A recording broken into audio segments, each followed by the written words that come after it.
Hey guys, welcome to another video of Vegetarian Backpacker. Today we are going to talk about the best tips of blackjack, and we are going to talk about all the small nuances which a lot of other videos do not talk about, and we are going to break some myths regarding blackjack. But before going ahead with the video, I want to thank each and every one of you because this channel just achieved a small milestone of 100 subscribers. As you know, we started this channel a month ago, and based on your love and your feedback, it has grown so much, and now we are at 100 subs. And if you haven't subbed yet, please do that. Please go check out all the other videos that I've uploaded. But thank you so much from the bottom of my heart. I do it all for you guys. So let's finally jump into everything blackjack. So before we go ahead and sit on a table to play blackjack, let's talk about the table itself. Which table at the casino should you go and start playing blackjack at? So there are different table rules, and depending on the rule, some favor the dealer or the house and some favor you guys. So which one should you pick? So the first thing that you notice is how much the blackjack pays you. So if the blackjack pays you 2:1, that's the best, but you'd barely find it. And if you would, other rules will handicap you. But the most common is 3-2. So what does this mean? What does 3-2 or a 2-1 mean? So if you get a blackjack with 3-2, every $100 you would get 150.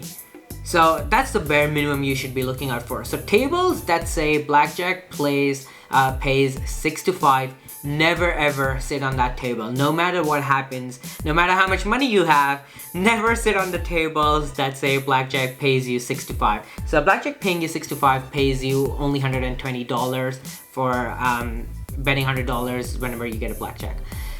Now, depending on the table, blackjack odds can be close to 5% or even 6% in the house's favor. And I will tell you how to reduce these odds as we go along in this video. So if you sit on a table where blackjack pays you 6-5, you are almost guaranteeing an extra 1.5% to the house, and you would never want to sit on that table. Next thing, the few other rules that you should look out for: how many decks are the house playing? The more number of decks, the greater the odds against you. And is the dealer hitting on soft 17? If the dealer hits on soft 17, it gives them an edge again. But you would never find the perfect rules ever which favor the player. So the best I think you'll get is a 3-2 blackjack table that allows you to split and double after splitting. Those are at least the basic, I would say, the least, favorable rules that you should go and sit on that table. Anything worse, you should never touch that table ever again.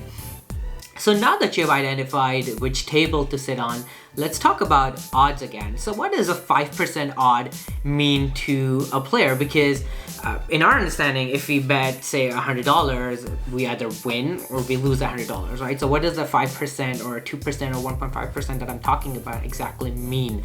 So say, for example, you play 100 hands in an hour, and each hand you're betting $100. That means in that 1 hour you've bet $10,000. Now with a 5% house advantage, you would basically be losing $500 each hour in the scenario that we are currently having. Now if you were to reduce that odds to, say, 0.5%, instead of losing $500, you would just lose $50 an hour. Again, if you come to me saying, but I'm betting $100, either I lose 100 or I win 100 or more.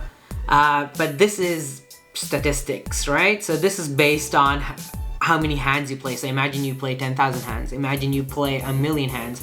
Imagine you play an infinite number of hands, and that's where you keep losing 5% if the odds are whatever amount of percentage against you. So now that we understand what the odds exactly mean, let's talk about how do we get these odds down to a 0.5%. So there is something called as basic strategy, which every one of you needs to know if you ever go sit on a blackjack table. Trust me, before ever going to play blackjack again, please read about this basic strategy. So I'll include it as an image on this video if I can, or if not, I'll put a link down below. But what it basically tells you is, depending on what the dealer has and what you have, should you be hitting, should you be staying, or should you be surrendering? Should you be splitting? Should you not be splitting? It basically tells you what you need to do. So keep all your emotions aside, memorize the basic strategy, and just go play with it. You will, if you master the basic strategy, you would reduce the odds down to 0.5% only. Now, I know it can be daunting at first, but the more you try to understand it and the more you play and you apply that basic strategy, you would understand how it's made and why it's made. And depending on which type of game, that means which type of table you choose and how many decks the dealer has and what rules you're playing with, the basic strategy changes. So if you're playing at a table with only 2 decks, the basic strategy is different than a basic strategy for, say, 4 to 8 decks. So please have that in your mind. What I'll put on the image is the basic strategy for 4 to 8 decks, which usually most of the casinos use. So make sure you follow that basic strategy to the end. Keep your emotions aside. No matter what your heart or your mind tells you that this round you're gonna win, you're not gonna win, or you're gonna get a 10 or not a 10, do not go against the basic strategy. Just keep following that and you'll reduce the odds down to 0.5%. Now, once you've identified the table and now you have identified how you play blackjack with the basic strategy, the next thing comes is one of the myths where people tell you that when you sit on a table with a lot of other people and now they're not playing according to basic strategy, that means they're ruining your chances to get good cards. But that is a myth. Let me tell you, your dealings are individual with the dealer. It doesn't make a difference if the people next to you are following basic strategy or not. Your games are individual. The decks are different. The dealer is technically playing just against you. And I would go even one step further and tell you, never play 1 versus 1 against the dealer. Never ever. I would even never sit on a table with only, say, 2 people, because the amount of churn there is, you're going to lose at the end of the day. So right at the video, we talked about the odds in your favor. So imagine instead of playing 100 hours an hour, if you're playing 1v1, the churn is so fast between the dealer, you hit stop, okay, when you're going to end up playing almost double the games. And if you're losing, say, even at 1% or 0.5% or 5% an hour, you will lose your money so fast and you wouldn't even enjoy your time at the casino. So play at a full table. Doesn't matter if they're using basic strategy or not. So the second thing is, a lot of people at the table do not know this basic strategy. So what they do is, and there are all kinds of people at the table, guys, I kid you not. Like people who are drunk, who are not drunk, who do not know what they're doing, and they'll tell you, hey, do not hit this card. Look, I would, you bust and I would have gotten the 10 if you would have not taken it to me. That's all bullshit, okay? Like, tell them politely to not bother you and, play their own game. Talk to them. I'm just following a basic strategy. Go look it up on the internet. Do anything, At the end of the day, if they're still coming at you and if they're aggressive, you can just tell them off, hey, it's my game, it's my money, let me play it how I want to. But let no one ever tell you when to hit or when to stay. Keep following that basic strategy. And remember, there are all kinds of people at the table. Do not pay notice. And again, one more thing is, do not drink alcohol. There's a reason why casinos, so this is for all games, right? Not just blackjack, but there's a reason why casinos offer free alcohol to each and every one. So the more you're intoxicated, the more you are eager to bet more, the more you're happy, the more you lose, basically. So that's one more tip when you go to the casino.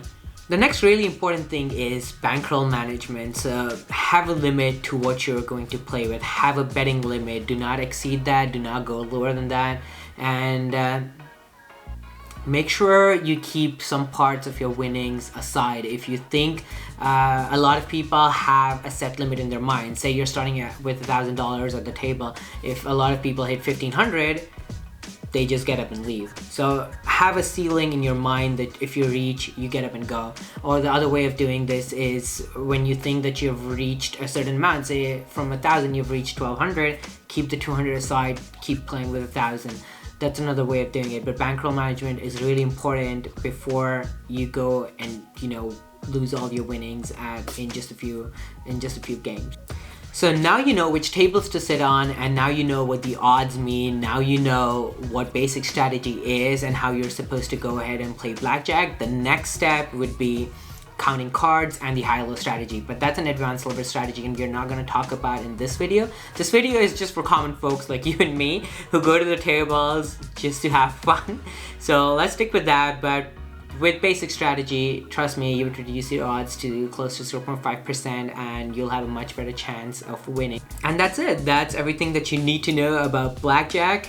And good luck at the tables. And for awesome content like this, please do subscribe, please do leave a like, and please let me know in the comment section if I missed something or if you need answers to something else, and I'll be happy to answer them.